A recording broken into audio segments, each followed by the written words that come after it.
Welcome back into CyHawk Talk here on a Wednesday, or maybe you're tuning in on Thursday. It doesn't matter because Ben's wearing the same shirt he wore on October 2nd, so you're probably confused about the day anyway. But I can promise you that it is October 9th when we're recording, which means yes, or today, Ben had men's basketball media day at Iowa State, and yesterday he had women's basketball media day down in Ames. I had men's basketball media day on Monday, so we got a lot of basketball here to talk about before we get into the football. So we're going to try and keep it a same 20-minute show with a lot more information packed in. So it's a great day to tune into CyHawk Talk. Ben's going to start us off, though, with a little bit of discussion about what the Cyclones are going to look like on the hardwood. Ben, take it away.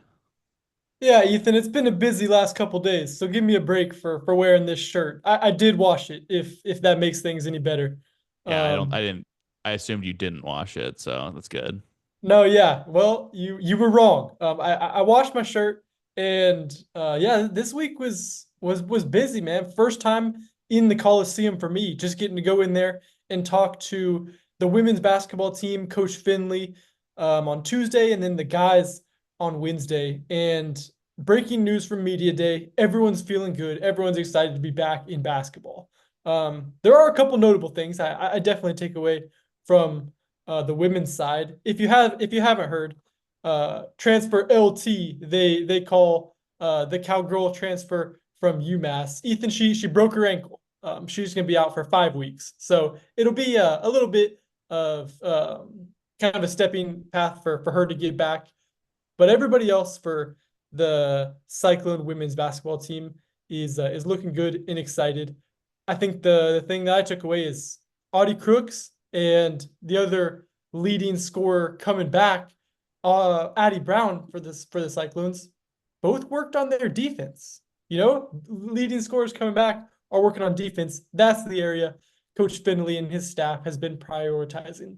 And then today with the guys, it was really my first chance to get to know these four new Cyclone transfers. I kind of wanted to know what the mindset was with that group. And I asked TJ Otzelberger, I said, hey, what do you look for in the transfer portal? Casual Cyclone fans might have been wondering why Iowa State brings in four recruits, none of them in the top 100 of On Three's recruiting rankings in the portal. And a couple of those guys, down in the 300s, one in the 600s. So not the biggest names, but Otzelberger doesn't care about that, Ethan. He told me he cares about the blue collar kind of work ethic, how they fit in with the team and the identity of that Cyclone team. And just getting to talk to those four guys was certainly good. You can read all about them, kind of the scouting reports on all of those guys and what they bring on qctimes.com. But it was a productive couple days at Media Day. Where was Nate Heisey ranked in the transfer portal? Because I mean, I didn't really look into it after he departed from you and I have to imagine that he wasn't the one in the 600s. I mean, No. and the fans up in Cedar Falls are well acquainted with his game, and I thought that he was a really good addition for the Cyclones, given his two-way ability in the emerging offensive game he showed last year. Where was he at in the transfer portal? Nate was like early 400s, which isn't going to sound great to anybody in Cedar Falls because you're exactly right.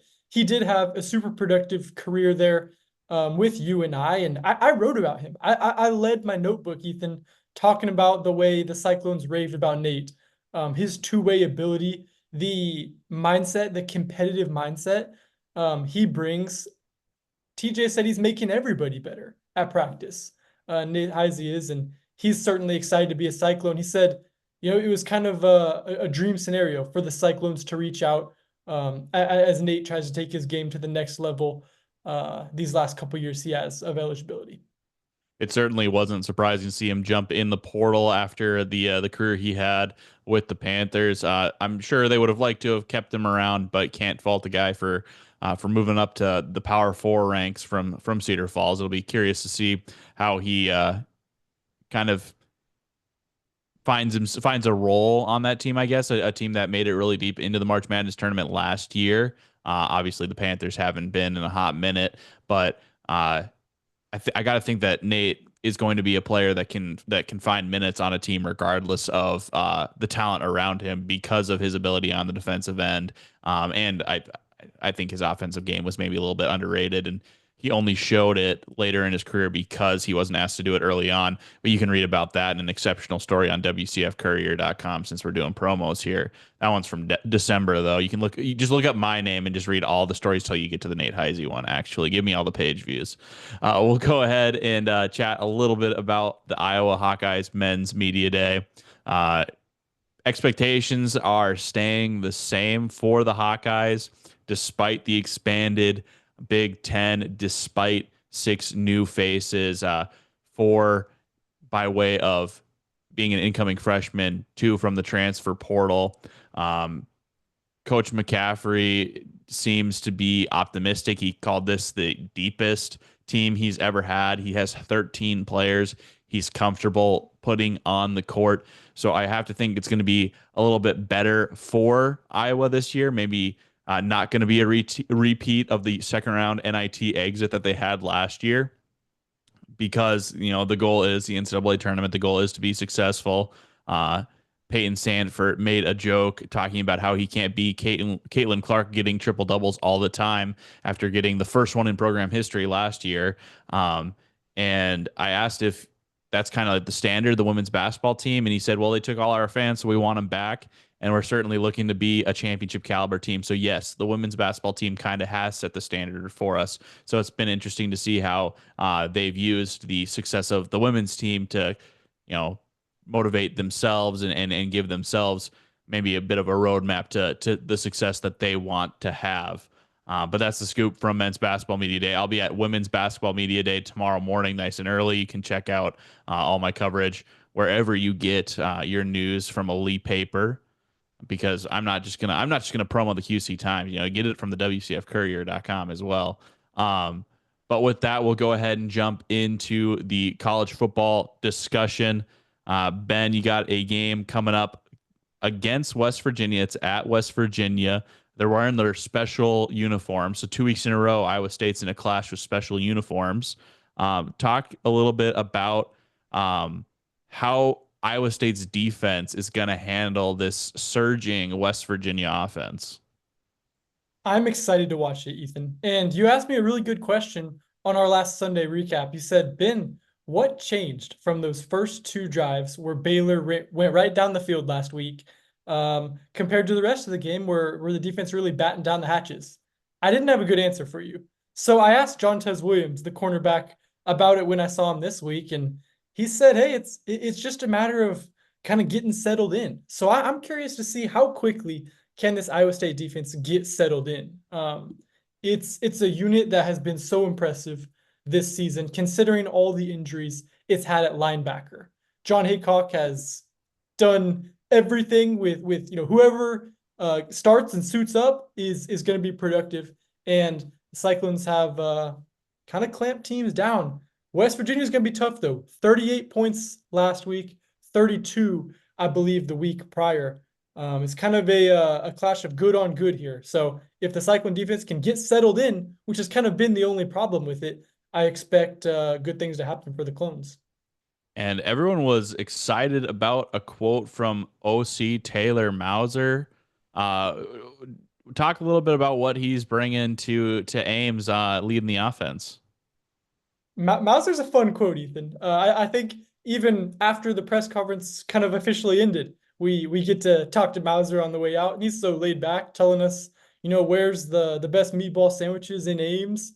So he is a fun quote, and he's just bringing a super creative kind of mind. I think you just see new energy, new enthusiasm with the players. You see how well he connects with the players. Honestly, being not too much older than him, he's maybe like the cool older cousin. I think is kind of the relationship between Mauser and the players there. But I want to know if Mauser's going to attack West Virginia on the ground or whether he's going to attack West Virginia through the air. I think what's made Taylor Mauser so successful, and part of the reason Iowa State's 5-0, is they have the ability to do both, depending on what the game plan should be. In this case, West Virginia is much better defending the run than it is defending the pass. So does that mean we're going to see an emphasis on Rocco Beck throwing the ball around to Noel and Higgins, I think that could be the case. And the best meatball sandwich in Ames is where?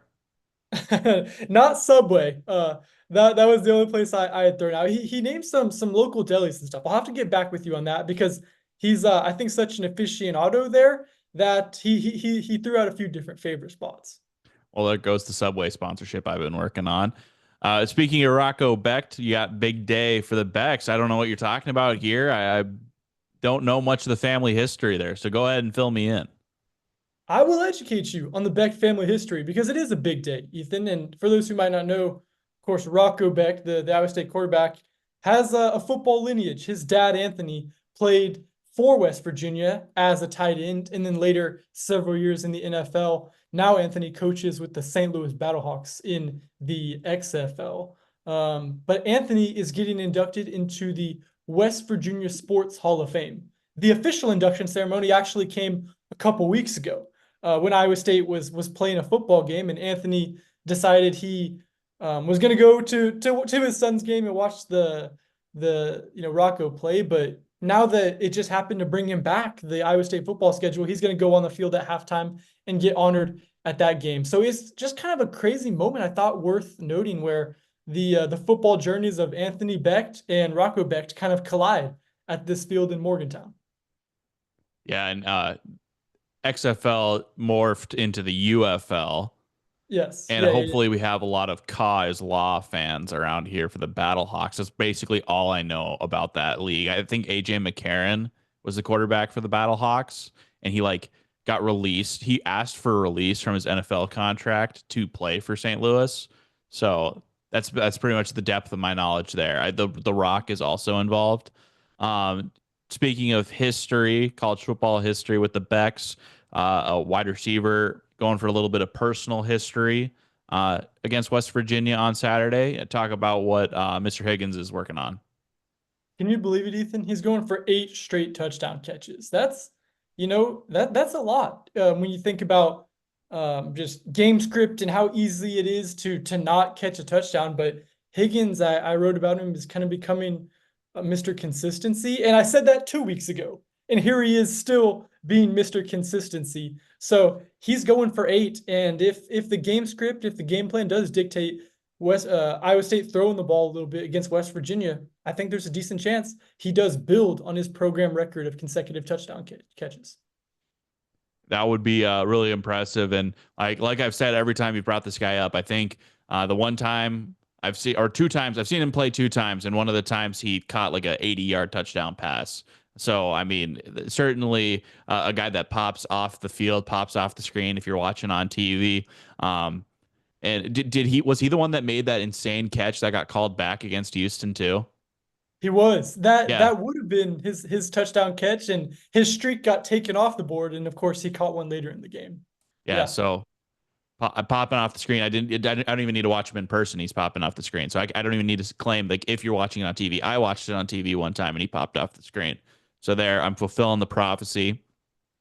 You mentioned consistency. You mentioned 8. Well, let's cut it in half. Talk about 4. When I'm looking ahead at this Iowa game, consistency in 4 quarters is something that the Hawkeyes are looking for, and it's just not something they've been able to put together all year. Is this something that you've heard me talk about it every single time we've had this podcast? I think that Iowa just can't seem to put together a 4-quarter game against Illinois State second half, against Iowa State's the first half, against Troy it's the second half, against Minnesota it's the second half, against Ohio State it's the first half, and then you get blown out in the second half. Can Iowa put together a full 4-quarter game is what I'm looking at. And I mean, I have to imagine that a lot of hair has been pulled out, like, from heads, just like going crazy, because you're looking at these games and Iowa's in them. Iowa looks like the better team at times. And it's just like, why can't we put this together for 4 full quarters? Because it's not hard to say, if we stack these for 4 full, we're going to be that college football playoff team that we talked about coming into the season. So it's just been really something incredible to observe in Iowa City this year that they just haven't been able to string together a full 4 quarters of consistency. Because when you're coming in thinking about Iowa, that's the kind of team you think about. It's like this is a fundamental team. They're going to do everything right. They're going to be consistent. They're going to, everything's going to be buttoned down. And it's not been it's not been typical of Iowa what's gone on this year. And one of the guys part of that discussion has been Cade McNamara. You can't have that kind of swing from quarter to quarter without a consistent quarterback. What have you been picking up on kind of the conversation surrounding McNamara and in his mindset going into this next week? I mean, he certainly has his fair share of critics. I mean, I guess you could probably lump me in on that because I asked for more Brendan Sullivan on the last podcast, and in my takeaways, I'm not saying anything critical of Cade with that. I'm just saying, hey, Brendan brought a little juice. Maybe we could get a little bit more of that mixed in outside of the goal line package. With Cade, it's just ineffectiveness. The passing game has not looked good the last couple of weeks. You think about the Minnesota game, which Tim Lester called his best game ever, and I went through all 8 of his incompletions in that game, and you could make a case that 7 of the 8 were not his fault, and he maybe missed one of them. Um, Outside of that, can't really say he had a horrible game, but he still only put up 62 yards. Caleb Johnson was running crazy, and you go away from the pass when your run game's doing what it was doing against Minnesota. But in the last 2 games, it's been 62 yards, 98 yards. He has more games under 100 yards passing than over 100 yards passing this year. Only one game over 200 yards passing this year. And he's only thrown 3 touchdowns, all of them against Illinois State. The stats been going around too that the last Power 4 program that Cade threw a touchdown pass against was Iowa in the Big Ten championship game in 2021 when he was at Michigan. So this is a guy who struggled up against the upper echelon of college football and maybe kind of been a group of 5 FCS merchant when it comes to stats. And so there's a lot of outside noise right now. And so looking at this Washington game, it's yet again another top tier passing defense. They're number 3 in the country in yards allowed per game to opposing passing attacks. Iowa has not played a team outside the top 50. And when you look at it, the only one that's outside of the top 10 is Troy.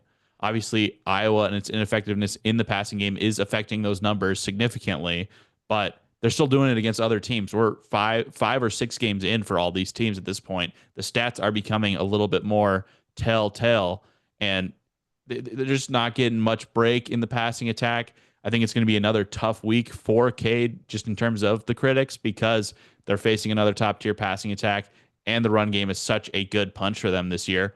So I'm looking at can Cade silence these doubters, and I'm not sure if this is going to be the week. Maybe that week is on the horizon, but I'll get into that a little bit later.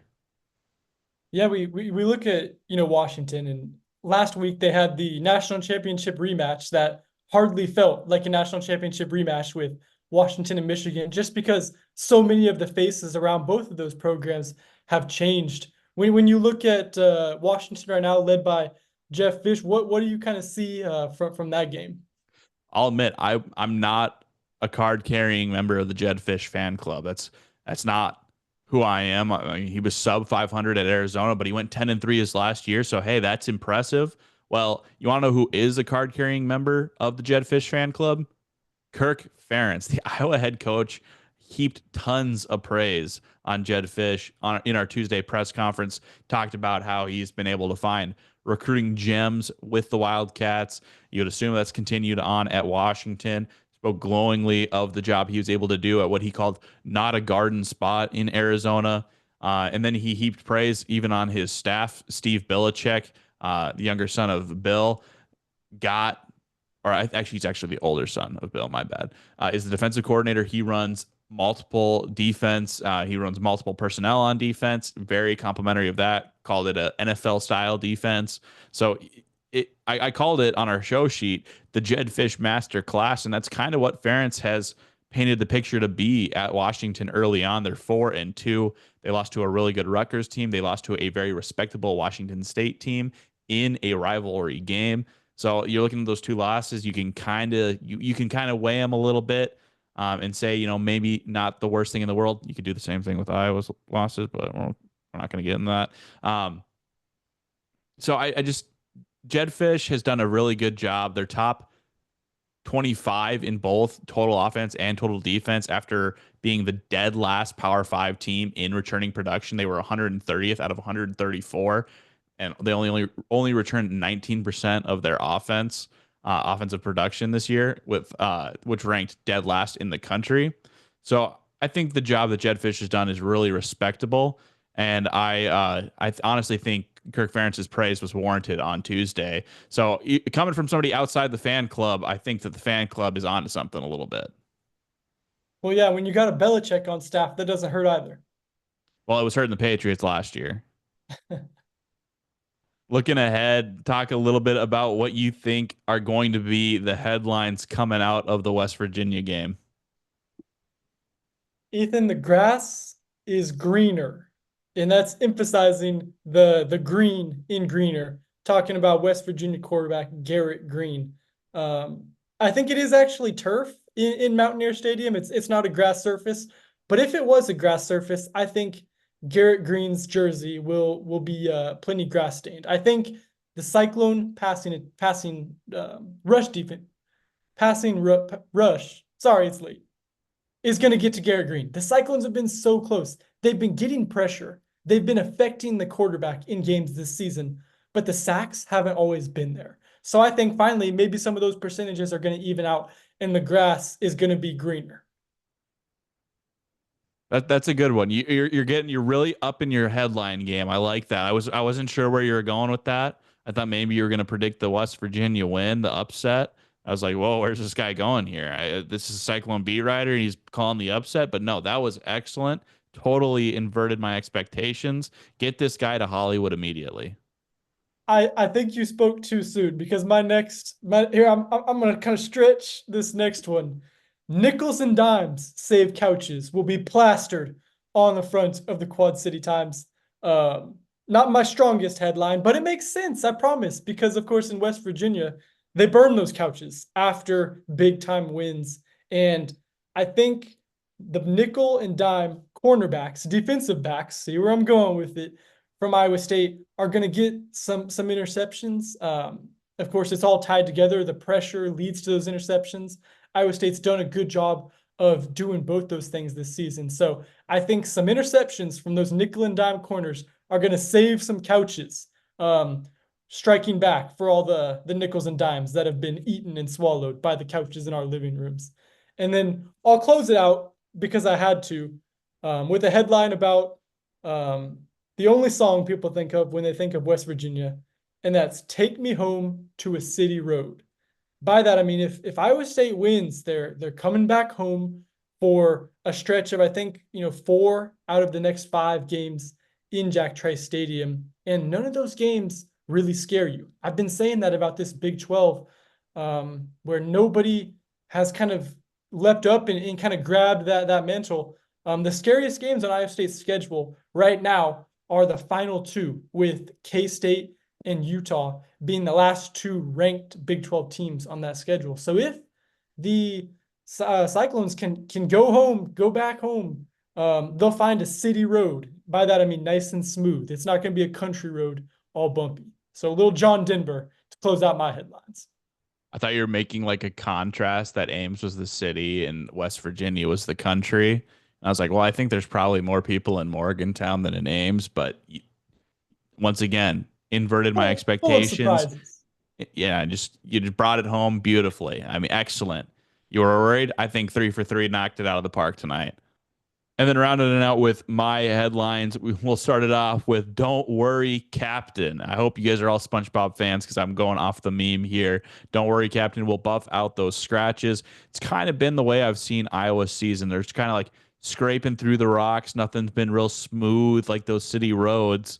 But the ship continues to sail, and I'm kind of like envisioning Kirk Ferentz as the captain of this vessel. He's the Flying Dutchman in the meme. Maybe SpongeBob is the offense, Patrick is the defense, or we could rework that a little bit. But they're taking on damage, but the ship continues to sail. That's where I think we're at. with Iowa coming out of the Washington game. I think they'll probably win, but it's not going to be a satisfactory win. It's not going to answer the questions that everyone wants them to answer. So it's going to be a damaged ship, but a ship that continues to sail. Number two, rest for the weary. I mentioned earlier that Cade McNamara in this passing attack hasn't faced a team outside the top 10 nationally, with the exception of Illinois State, in terms of pass defense, or outside of the top 50, with the exception of Illinois State this season. They're finally going to get one of those, and it's going to be number 51, Michigan State. So just on the outside, but this is going to be the next game that they play is going to be the worst pass defense that they've played so far this year. I think that's going to be a welcome sight for the passing game, which has really struggled to find itself, find its rhythm, find its timing, struggled to attack teams downfield. I think that looking ahead at the Spartans, it's going to be like, finally, let's see if we can get something going here. And then after that, if things are still not going right, maybe you'll see some shifting going on, some changes going on, some new wrinkles. But it's been a tough test every week for this passing attack, and they're finally going to get that rest that they've been looking for next week. And then we'll round it out with this is Sparta. Just wanted to go back to the meme well. Just go back to an OG meme here. They're playing the Spartans.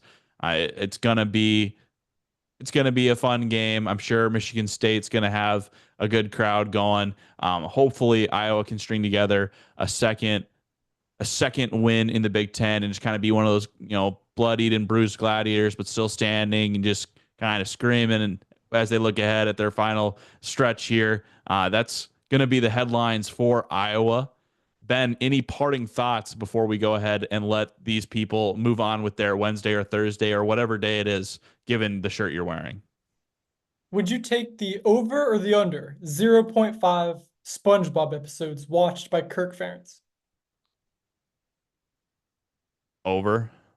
Really? Like the entire thing through and he's paying attention? Yeah, yeah.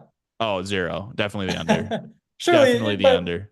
maybe it came on one day in the house and, I don't think he would have paid attention the whole time. Well, then I guess he might not get the meme. You might have to explain that one to him. Well, yeah, I mean, Kirk to Ferentz, noted fan of CyHawk talk. Oh yeah. All right, we'll go ahead and let you guys go. Be sure to tune back in on Sunday as we do our Sunday rewind. See how we did on our headlines, if we were truly Nostradamus and predicted the future, or maybe we need to go back to the well a little bit and try and figure out what we're doing. Either way, Ben's rocked, mine stunk, and we'll see you guys on Sunday.